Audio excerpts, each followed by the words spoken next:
저는 개인적으로 그 음식을 먹을 때 그 음식 본연의 풍성한 맛을 느끼기 위해서는 섞어 먹는 것을 별로 좋아하지 않습니다. 제가 그토록 좋아하는 통닭도 그 양념치킨보다 후라이드를 아주 좋아합니다. 왜냐하면 이 양념치킨은 후라이드의 그 본연의 풍성한 그 맛이 방해가 되기 때문입니다. 그래서 저는 거의 후라이드만 시켜 먹는데, 후라이드 그 치킨을 한 입 먹을 때 어떻습니까? 그 바삭한 튀김옷과 그 속에 부드러운 살이 동시에 그 씹힐 때, 네, 그 통닭 본연의 풍성한 맛을 우리는 느낄 수 있습니다. 양념 통닭은 양념 맛이잖아요. 네. 그리고 고기도 마찬가지입니다. 저는 양념이 배인 고기를 먹긴 먹습니다. 하지만 양념이 되어 있지 않은 고기를 선호하는 편입니다.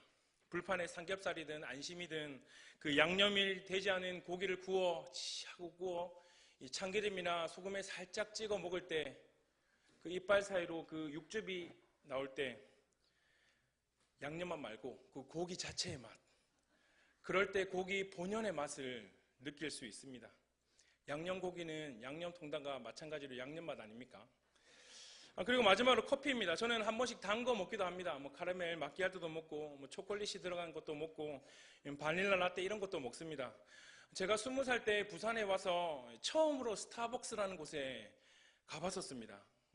아시는 분은 아시겠지만 제 고향이 거제도인데, 그 당시 이 거제도에는 이런 프랜차이즈 카페들이 없었습니다. 대부분 다방, 우리가 가지 못한 다방들밖에 없었어요. 그래서 이 맛있는 커피들을 접할 수 있는 경험들이 부족했습니다. 먹어봤자 집에서 먹는 믹스 커피였겠죠. 여튼 부산으로 대학교를 와서 처음으로 이 스타벅스라는 곳을 가본 것입니다. 그래서 거기서 제일 처음 먹은 커피가 지금도 기억합니다. 이 카라멜 마키아토입니다. 아이스 카라멜 마키아토. 그때 커피 맛도 모르고 시키니까 달달하니 맛있더라고요. 그래서 20대 중반까지는 이런 달달한 커피만 주로 계속 마셨어요. 달달한 것만. 그러다가 어느 날 이 아메리카노를 접하게 됩니다. 습더라고요. 처음에는 이 시럽을 많이 타먹었습니다. 설탕물이죠. 설탕물. 지금 생각해보면 이제 설탕물과 다름없던 것 같았습니다.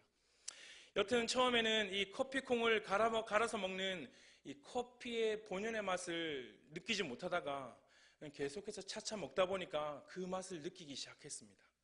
지금도 이 커피의 맛을 그렇게 잘 알지 못하지만 저는 시럽을 넣지 않은 아메리카노를 계속 먹는 편입니다. 커피콩을 갈아 내린 커피를 한 입 호로로 먹으면 그 목구멍으로 커피의 향과 그 커피콩의 그 깊은 맛, 전 참 좋더라고요. 이게 커피 본연의 풍성한 맛이 아닐까 저는 생각합니다. 금방 제가 개인적인 취향을 알려드렸죠. 여러분들은 관심 없겠지만 이렇게 여러분들에게 이렇게 말한 이유가 있겠죠. 길게. 그것은 하나님께서 우리에게 주신 이 말씀 본연의 풍성한 맛을 느끼기 위해서는 무언가를 첨가하면 안 된다는 것입니다. 제가 2016년 중등부 여름 수련의 주제가 이 통독 환타지아에서 인사이트를 얻어가지고 통독 환타지아라는 주제로 한 적이 있었습니다. 괜찮죠? 통독 환타지아. 네. 우리 교회에서는 끝나 다음 딱 하면 써먹을 수 있을 것 같아요. 어쨌든 이 통독이란 말을 영어로 보면 이 펄루즈인데 이 출판사별로 번역이 좀 다르더라고요. 그래서 막 찾아보다가 이 YBM에서 번역한 것이 제 마음이 와닿았습니다. 거기서 보니까 이 통독이란 말이 무엇을 정밀 검사하다라는 뜻이었습니다. 그리고 이 환타지아는 이 환상곡이라는 뜻을 가진 이탈리아 말이더라고요. 그래서 어쨌든 이 환상이란 말이 들어가니까 영어로 fantastic, 환상적인. 그래서 그때 그 여름 수련회 가운데 이 말씀을 우리가 정말 좀 정밀 검사하듯 마치 현명을 가지고 성경을 자세히 살펴볼 때, 알아갈 때 이 성령님께서 이 환상적인 진리를 깨닫게 해주실 것이다 라고 생각해서 그때 통독 환타지아로 정한 것입니다. 저는 오늘 이 시간이 좀 그러했으면 좋겠습니다. 아니, 우리가 앞으로 들을 모든 말씀의 시간들이 이렇게 되기를 소망합니다. 우리 모두가 말씀 앞에 서서 그 성령님께서 우리 마음 가운데 환상적인 진리가 깨달아지는 은혜가 있을 수 있도록 우리의 생각과 지식과 경험이 섞이는 시간이 아니라 내가 좋아하는 말씀만 귀에 들리고 그냥 듣는 그런 시간이 아니라 말씀 본연의 풍성한 맛을 누리는 시간이 되기를 바랍니다. 오늘 이 시간이 그렇게 되길 소망하며 오늘 본문을 한번 살펴보도록 하겠습니다. 오늘은 여호수아 3장의 말씀입니다. 여호수아 1장, 2장에서는 이 모세를 대신하여 새로운 그 이스라엘 지도자로 임명된 여호수아에 대한 이야기와 또 가나안 정복에 앞서 이 여리고성을 정탐하는 이야기가 나옵니다. 그리고 오늘 본문은 하나님께서 그 아브라함에게 땅을 주시겠다 약속하신 후 무려 이 500년간 가나안 땅을 소망해온 이스라엘 백성들이 마침내 드디어 약속의 땅 가나안 땅에 들어가게 되는 그 역사적인 사건이 기록되어져 있습니다. 먼저 여호수아 3장 전체를 보면 1절에서 6절의 내용은 여호수아는 가나안 땅으로 들어가기 위해 백성들에게 이 언약궤를 앞세우고 요단강을 건너기 위한 모든 준비를 마치게 됩니다. 그리고 이어 7절에서 13절에서는 하나님께서는 여호수아에게 너와 항상 함께 할 거다라고 약속하시며 또한 용기를 주시고 이에 여호수아도 그 하나님의 말씀에 힘입어 백성들을 격려하게 됩니다. 마침내 14절에서 17절은 맨 앞에 섰던 언약궤를 맨 제사장들이 요단강에 발을 담그자 요단이 멈추고 이 마른 땅이 드러나 온 이스라엘 백성들이 무사히 강을 건너게 됩니다. 이렇게 3장을 짧게 살펴보았는데 그냥 짧게 살펴보면 이렇게 큰 문제가 없어 보입니다. 하지만 오늘 본문에서 이스라엘 백성들이 하나님께서 약속하신 그 가나안 땅에 들어가기 위해서 한 가지 문제가 있었습니다. 우리가 15절을 다 같이 한번 읽어봅시다. 시작. 요단이 곡식 고두는 시기에는 항상 언덕에 넘치더라. 궤를 맨 자들이 요단에 이르며 궤를 맨 제사장들의 발이 물가에 잠기자. 그 큰 문제는 바로 요단강이 곡식 거두는 시기에는 항상 물이 언덕에 넘쳤다라는 것입니다. 이 말은 물이 많아서 그냥 건널 수 없다는 얘기입니다. 요단강에 물이 시작되는 곳은 요단강 위에 갈릴리 호수가 있고 또 더 위쪽으로 가면 헬몬산이 있습니다. 그 산은 3,000m 가까이 되는 높은 산입니다. 그래서 겨울 동안 그 헬몬산에 쌓여있던 눈들이 이 4월달이 되면 이 밀과 보리를 수확하는데 그 수확하는 시기에 녹아내리기 시작합니다. 또한 봄비가 오는 시기가 서로 겹쳐서 그때 갈릴리 호수도 그렇고 또 요단강은 물이 급격하게 늘어납니다. 보통 때 요단강은 평균 폭이 약 30m, 깊이는 1m에서 3m 정도지만 이 물이 범람할 때 이때는 폭이 1km에서 2km 달하며 깊이도 6m에서 7m가 된다고 합니다. 또한 요단강이 갈릴리 호수보다 밑에 있어서 낮은 곳에 있기 때문에 그 낙차가 매우 큽니다. 그래서 요단강이 이 범람할 때는 강 여기저기에서 급류와 위험한 소용돌이가 생기게 됩니다. 따라서 이런 시기에 이스라엘 백성들이 눈앞에 보이는 그 범람한 요단강을 보며 얼마나 두려워했을까요? 이처럼 우리는 인생을 살아가면서 우리 앞에 놓여진 그 어려운 문제로 인해 이 선택의 상황을 만나게 됩니다. 오늘 본문에도 가나안 정복을 앞두고 있는 이스라엘 백성들이 이 요단강이라는 큰 문제를 만나 선택의 상황에 놓여 있습니다. 그렇다면 오늘 본문에서 이스라엘 백성들이 어떻게 이 요단강이라는 큰 문제를 해결하는지를 오늘 본문의 말씀을 통해 살펴보도록 하겠습니다. 그 첫 번째는 이스라엘 백성들이 말씀에 바로 서 있는 리더와 함께 했기 때문에 그 어려운 문제들을 해결할 수 있었습니다. 여러분, 말씀에 바로 서 있는다는 말이 무엇입니까? 그것은 바로 하나님의 말씀에 순종하며 그분과 동행한다는 말입니다. 하나님의 말씀에 순종하며 그분과 동행하는 리더가 있는 공동체는 어떠한 어려운 선택의 상황에서도 문제를 보는 것이 아니라 하나님을 보게 되어 있습니다. 왜냐하면 문제가 아무리 크다 할지라도 그 문제가 하나님을 이기지 못한다는 것을 알고 믿기 때문입니다. 여호수아가 이 모세 밑에서 보고 배운 것이 바로 이것입니다. 이미 여호수아는 모세를 통하여 하나님께서 일하시는 모습을 많이 보았습니다. 오늘 사건과 비슷한 이 홍해 사건에서 이미 경험했습니다. 또한 여호수아는 모세와 함께 광야를 지나면서 모세가 하나님과 함께 했을 때 그 어떤 문제도 문제가 되지 않는 것을 보았습니다. 우리 같이 7절을 한번 읽어봅시다. 7절을 읽어보겠습니다. 시작. 여호와께서 여호수아에게 이르시되 내가 오늘부터 시작하여 너를 온 이스라엘의 목전에서 크게 하여 내가 모세와 함께 있던 것 같이 너와 함께 있는 것을 그들이 알게 하리라. 아멘. 이미 여호수아 1장에서 하나님은 여호수아를 그 이스라엘 백성들의 리더로 세우면서 강하고 담대해라. 두려워하지 말고 놀라지 말라. 내가 어디로 가든지 내가 너와 함께 하겠다는 그 위로와 격려와 용기를 주셨습니다. 오늘 본문에도 다시 한번 이들에게 또 여호수아에게 용기를 주십니다. 내가 오늘부터 시작하여 너를 온 이스라엘의 목전에서 크게 하여 내가 모세와 함께 있었던 것 같이 너와 함께 있는 것을 그들이 알게 하리라. 그들에게 알게 한다고 합니다. 모세가 이 홍해의 기적을 통하여 하나님이 세우신 리더로서 확실하게 인정받는 계기가 되었듯이 오늘 본문에 나오는 요단강 사건을 통하여 여호수아가 그 이스라엘의 신뢰할 만한 지도자로 확실하게 인정받는 계기가 될 것임을 하나님께서는 말씀하고 있습니다. 단 말씀에 바로 서 있을 때에만 해당되는 말입니다. 여호수아는 이 하나님의 말씀에 순종을 합니다. 그래서 하나님은 여호수아와 함께 했고 그런 여호수아에게 하나님이 은혜를 계속해서 베풀어 주셨던 것입니다. 그래서 이스라엘 백성들이 이 말씀에 바로 서 있는 리더, 하나님의 말씀에 순종하는 여호수아와 함께 했기 때문에 그 어려운 문제들을 해결할 수 있었던 것입니다. 그리고 두 번째는 이 문제 앞에서도 자기의 일을 책임지는 제사장들이 있었기 때문에 그 어려운 문제를 해결할 수 있었습니다. 우리 다 같이 8절을 읽어보도록 하겠습니다. 8절 시작. 너는 언약궤를 맨 제사장들에게 명령하여 이르기를 너희가 요단 물가에 이르거든 요단에 들어서라 하라. 우리가 알다시피 하나님의 언약궤는 제사장만이 맬 수 있었습니다. 이들은 가장 먼저 물이 넘치고 그 소용돌이 치는 요단강에 발을 들어 놓아야 했었습니다.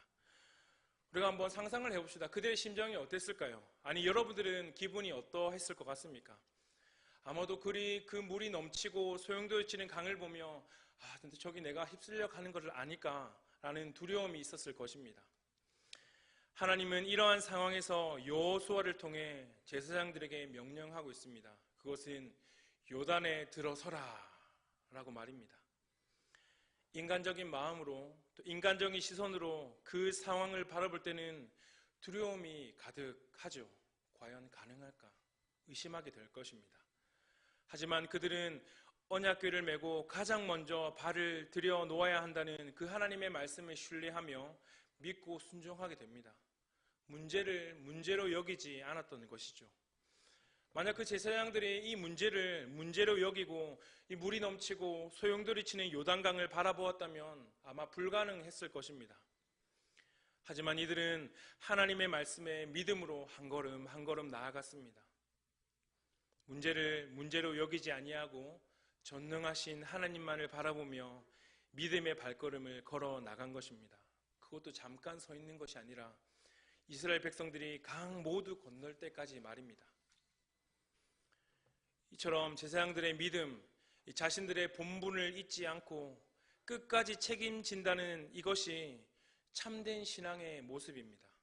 이러한 참된 신앙의 모습, 하나님을 온전히 신뢰하고 나아가는 그 믿음의 발걸음이 그 이스라엘 백성들 앞에 놓여진 그 어려운 문제들을 해결할 수 있었습니다.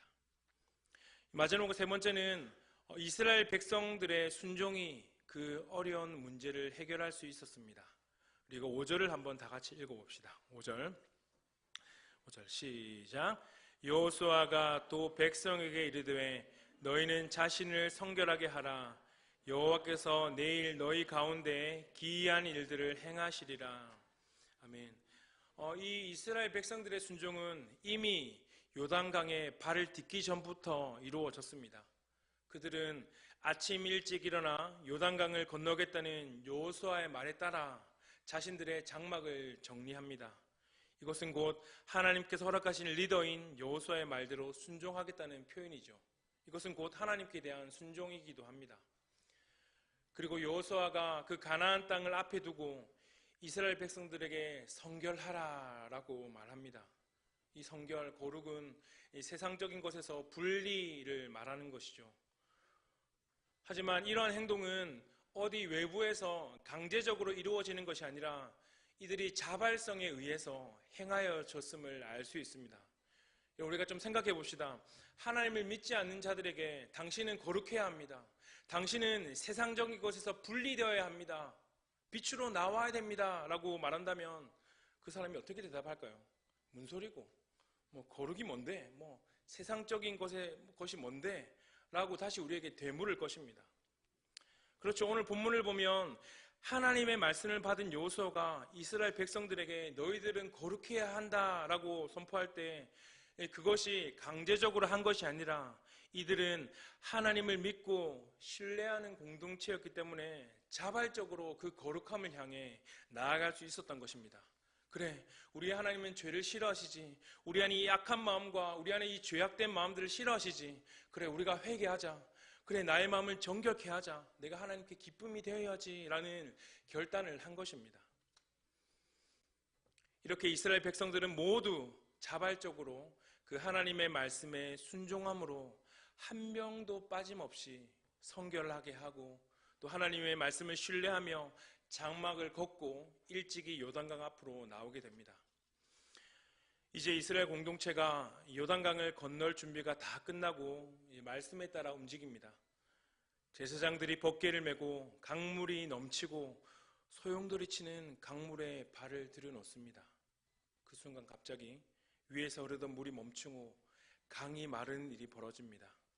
다 같이 우리 17절을 한번 다 같이 읽어보도록 하겠습니다. 17절 시작.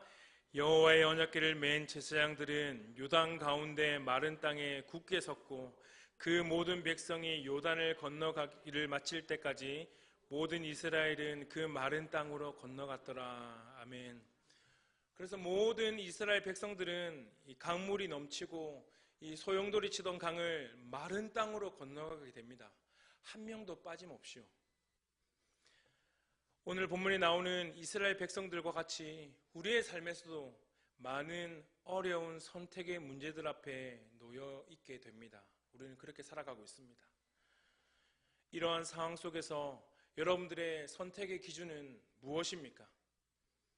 여러분들의 삶 가운데 이미 경험하였거나 또는 앞으로 경험되어질 그 수많은 선택의 문제들 앞에서 여호수아와 이스라엘 백성들에게 하나님께서 말씀하셨던 강하고 담대하라, 두려워하지 말고 놀라지 말라, 내가 어디도 가든지 내가 너와 함께 하겠다는 이 약속의 말씀을 믿고 신뢰하며 믿음으로 걸어가시겠습니까? 우리 부산 중앙교회 공동체에 있는 모든 성도들이 우리가 한 표대를 향해서 믿음으로 같이 걸어가기를 소망합니다. 이것이 하나님께서 기뻐하시는 건강한 신앙 공동체의 모습입니다. 여러분, 우리가 살펴본 여호수아와 또 제사장들과 또 이스라엘 백성들이 하나님의 뜻에 따라 순종하며 믿음의 발걸음을 같이 걸었던 것처럼 우리 부산 중앙교회도 이런 멋진 팀워크를 이루어 갑시다. 지금도 충분히 멋지다고 생각합니다. 하지만 이 팀워크가 앞으로 무너지지 않고 더욱더 견고해지도록 우리가 힘을 한번 써봅시다. 저는 아무리 생각하고 고민해도 이 계속해서 어두워져가고 분열되어가는 이 세상에서 하나님과 함께 말씀과 함께하는 이 신앙의 공동체만이 이 세상에서 빛과 소망임을 저는 확신합니다. 여러분, 말씀을 보면 알 수 있듯이 이스라엘 공동체가 하나님과 함께 말씀과 함께 했을 때는 너무나도 행복합니다. 평안이 넘칩니다. 즐거움이 넘칩니다. 찬양이 넘치고 감사가 넘칩니다. 하지만 그들이 하나님과 그 말씀을 멀리 했을 때는 철저하게 실패를 경험했다는 것을 우리는 말씀을 통해 알 수 있습니다. 하나님께서 우리에게 주신 말씀은 이와 같은 사실을 계속해서 강조하고 있습니다. 그렇다면 우리 공동체는 하나님과 함께 말씀과 함께 걸어가야 할 책임이 있습니다. 이 책임은 우리 담임 목사님에게만 있는 것이 아닙니다. 이 책임은 우리 공동체에 속한 모든 지체들에게 주어진 책임입니다. 그러므로 우리 모두가 하나님과 말씀과 함께 믿음으로 걸어갑시다. 이러한 성숙한 믿음의 공동체의 모습이 성경에서는 초대교회에 나타났었죠. 초대교회의 모습을 잠시 살펴보고 말씀을 마치려고 합니다.